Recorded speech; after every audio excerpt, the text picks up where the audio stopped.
Hello guys, this is Yara here, and today we're going to be talking about the top 5 best decks for the upcoming YCS in May 2022. Last time that I did one of these videos, which was the past month in April, I predicted that Prank Kits was going to be the best deck of the YCS, and guess what? Prank Kits ended up winning, so you can be sure that I am a reliable source when it comes to knowing what the best decks are. So that's why I bring you here the top 5 best decks for the upcoming YCS. So yeah, let's get started. And a little spoiler alert: as number 5, I'm gonna be having Flunderies. Flunderies went from broke to being on the top 5 only because in order to be able to beat this deck, you actually have to have a dedicated either main deck or side deck. This is one of those decks that you just can't simply like luckily beat because otherwise, you're gonna be losing to the Windbear statue. You're gonna be losing to Shifter. You're gonna be losing to Ryza. There's a lot of powerful cards that this card can main deck, like Dark Ruler No More. They don't really care about the Scythe lock, so they don't have to have cards like they don't have to run hand traps. They can choose to, but it's not necessary for them to run hand traps. So this is one of the scariest decks of the format because if you're not prepared for it, Flounderies will just run over you. So you better be prepared for this deck.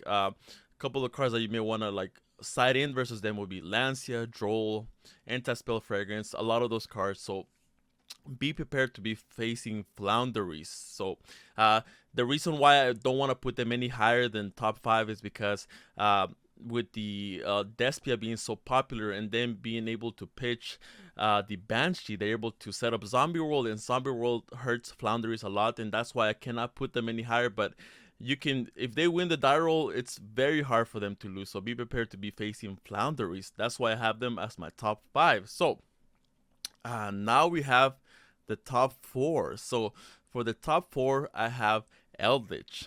Eldritch. Eldritch actually got second place at the last YCS. And a lot of people were saying the reason why it got so far is because not a lot of people were side decking back row removal. And guess what? That is still the case. That is still the case because basically the only strong back row deck of the format is Eldritch.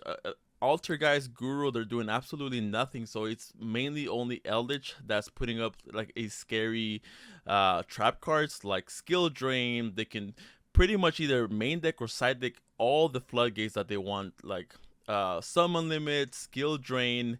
There can only be one Goes in Match Rivalry. They can pretty much main deck or side deck most of those floodgates. So it is a scary deck that you have to have back removal in your side deck at least. So, but if they win the die roll, it is very hard for them to lose because they can set up a pretty strong back row threat that a lot of decks just simply cannot play through that. So if you're not prepared on your side deck to be facing Eldritch, that's why I recommend for you to be running stuff like Cosmic Cyclone, Twin Twisters. So just be prepared to be facing a lot of Eldritch in the upcoming YCS. And that's why I have Eldritch as my top 4. So now for the top 3, it was the king of the last YCS, and it is Prank Kits.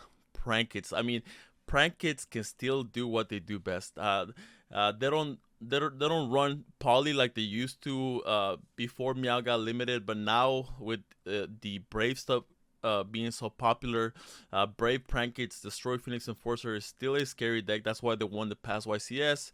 If you don't have a way to stop their normal summon and then being able to chain block it, you're gonna have a very hard time because they're gonna be able to draw to set up either a Destroy Phoenix Enforcer or a Butler.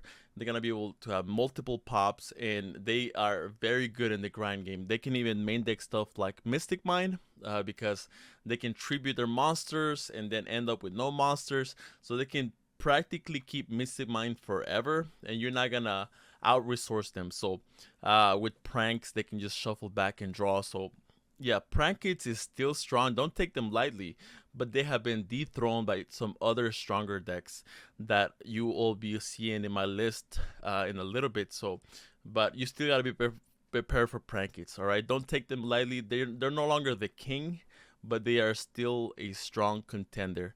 So I wouldn't even be surprised if they won. So that's why I have Prank Kits as the number 3. And now for the number two. But before we get to the number two and number one, I'm gonna have some honorable mentions. I usually I like to wait for number one before number one to have honorable mentions, but because you might be surprised by the top two and top one. I'm gonna have honorable mentions right now. So honorable mentions, I have Tri Brigade. Tri Brigade got a lot stronger now that the Despia build is running around. I personally run that myself in real life and in Dueling Book. I've been playing it a lot. Now you don't just lose to an Imperm or a Veiler. You have multiple ways to like keep comboing off. The Rescue Cat build got very popular, and I think it's one of the stronger builds of the deck. So be prepared to be facing Tri Brigade Despia, and it is a strong version of the deck. And they can set up Appaloosa, double Dragon Lords, a Revolt, basically just with a cat. So if cat goes uninterrupted, they can set up all that basically just with the Rescue Cat. So and it's still pretty good at going second as well. So they can run a lot of hand traps, a lot of blowout cards like Droplet or even Dark Will No More if they wanted to. So I like to run around like 12 to 15 hand traps on the main deck and siding to even more. So they have a lot of room to run a lot of hand traps. Plus they have a lot of starters like Fractal, Rescue Cat, and the Branded Fusion. So it is a strong deck. It is a strong deck. That's why I have it in the honorable mentions. That's one that I wanted to put in the top five, but I think the ones in the top five are stronger. But it's very close to the top five. It's very close. Tri Brigade Despia. So another deck that I have in the honorable mentions is Drytron. Drytron is still a strong deck. Going first and going second. Even if they get side locked, they can still rely on their ritual monsters, their main deck ritual monsters. So and going second, they can go into stuff like Zeus.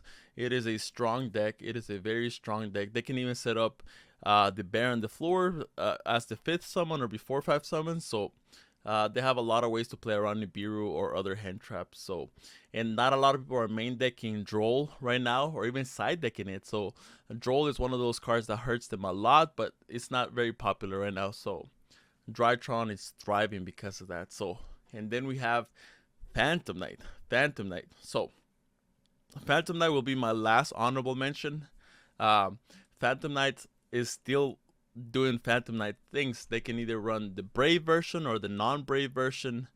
They can still set up Scythe pretty easy, and they can even back it up with stuff like Fog Blades. So even if they get like Dropleted, they can chain one of their Fog Blades, then chain Destroy Phoenix Enforcer, and still be able to pop the Scythe. So yeah, they're one of the best decks at setting up the Scythe lock. So you better be prepared to be running against Phantom Knights. It's still a strong deck. They can set up a Zeus going second. They can even set up Appaloosa going first. I've seen some versions running Isolde and Renaud. So yeah, a lot of versions of Phantom Knights. So be prepared to be facing a lot of Phantom Knights. And Lancia is not even popular right now, so they thrive on that. They thrive on Lancia not being on the main deck or the side deck. But Phantom Knights was my last honorable mention. So now we're going to go back to the top 5. And now for the number 2 deck. This might surprise a lot of people. But hear me out, okay? I have Despia.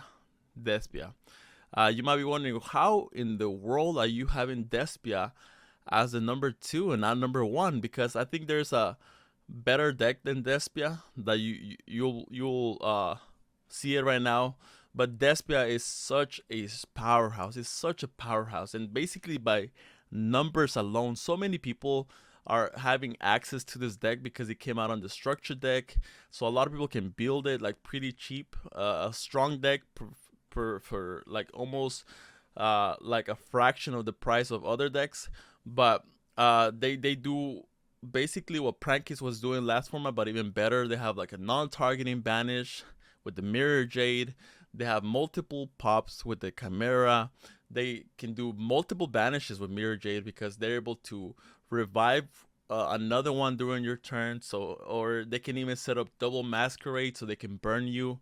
And burning is so good in time, right? I think that the the more ways your deck has to burn the opponent on the main deck, the more chances you're gonna have to advance at the later rounds, because sometimes your opponent's not gonna know what to do and they're gonna stall, maybe not in purpose, but it's just gonna go into time. But if you were able to burn them along the way, you're gonna move on to the next round. So that's why I think burning is essential to moving to the later rounds, right? It's almost essential. So and then with the Masquerade, you can burn pretty easily. So, and double Masquerade just kills a lot of decks that rely on activating multiple effects to get their combos going. So yeah, they have multiple ways to run the deck. They can even set up Banshee because of Branded Fusion. They can send Banshee, so it deals with a lot of difficult matchups that they have. So they can deal with the Flundereeze matchup by setting up Zombie World. So Despia is a powerhouse, but I want you guys to hear my logic on why I have the number one deck at number one. So, and now for number one, the moment of truth, the moment we've all been waiting for. For number one, I have Tenyi Sword Soul. Tenyi Sword Soul. So, Sword Soul was basically destroying every other deck when Protos was not banned, right? And then Protos got banned, and a lot of people dropped the deck. A lot of people dropped the deck, they jumped ship, but Sword Soul was still doing Sword Soul things. I mean, only Protos got banned, and Pot of Desires got limited, but Sword Soul is still a powerhouse. It's still a powerhouse. And if we've been looking at all the results from like the past regionals in the past weekends, Sword Soul has been in almost every single top 4 or top 8 or even finals or even winning regionals, despite being like a fifth of representation compared to Despia. So we're seeing a lot more top cut of Sword Soul, despite not many people playing Sword Soul in those tournaments compared to Despia. So 5 people go in a tournament playing Despia, 1 Sword Soul player go in, and almost the same amount of players make it to top 4 or top 8. So that if you compare the numbers, just on that alone, Sword Soul is better. Not only that, because it has a very good Despia matchup. It can break almost any Despia matchup. A good Sword Soul player, not your average. I think this is one of those decks that require a lot of game knowledge and a lot of like expertise with the deck. You can't just simply like play 3 games with the deck and know what to do. No, you have to play it multiple times. So this deck is one of the few decks that I fear when they get to go second, because a Sword Soul deck with 6 cards going second can break almost any board, as long as they don't have any floodgates. So with stuff like Baksha, Baron the Floor, Bishuda, they have so many. Their deck is just inherently good at going second. Not just that, but they also have Burning with Long Yawn. So they have Burning, which I mentioned is essential to moving to the later rounds. So and I think there's 2 cards that are some of the best cards of the format: Dimensional Barrier and Anti-Spell Fragrance. And they don't really care much about Anti-Spell Fragrance. They do care about Dimensional Barrier, but Despia cares about Dimensional Barrier and Anti-Spell Fragrance. So they double lose to some of the 2 most popular cards of the format. So just on those things alone, I think Sword Soul is the best deck going into the upcoming YCS, and I'm pretty convinced of that. I've looked at the numbers. Sword Soul almost always makes it to the top 8, despite having a lot less representation than Despia. So yeah, but I want to know if you guys agree with me. Do you disagree? I want to know in the comments below. Tell me what your top 5 are. Do you agree with my number 1 pick? I want to know in the comments below. But as always, guys, this was Yara here. Thank you so much for sticking around until the end of the video. But I will catch you on the next video. Take care.